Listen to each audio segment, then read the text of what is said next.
This is an instructional video on how to put together the rain protected shroud for the microphone.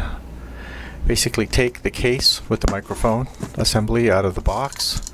Inside the box you'll find a tin can, you'll find a small roll of tape, you'll find the bottom piece of the shroud, and you'll find the top piece of the shroud, which already has the microphone installed, and you should be a little gentle with that because it is delicate, hence why I've used the bubble wrap below it.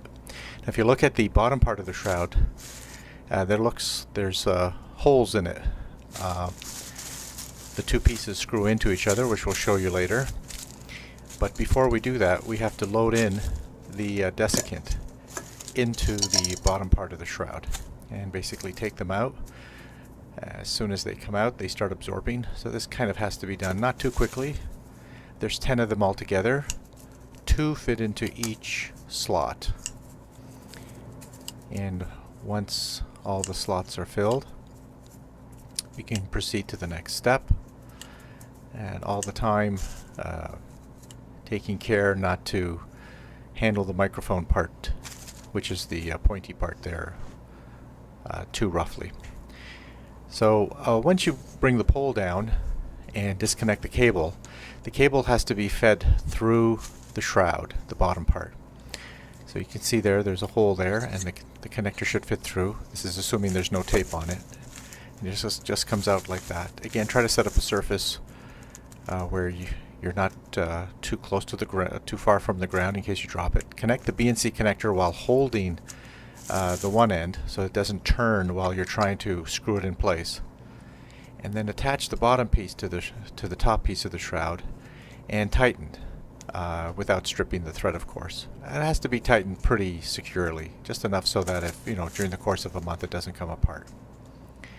So you will have already gotten the extended pole down, and at this time we have to attach the microphone back up. So we've taken the other microphone down at this point, and we are going to attach the new one. Now, since this is an existing pole, we're just going to use the electrical tape and basically carefully attach the new microphone to the existing pole.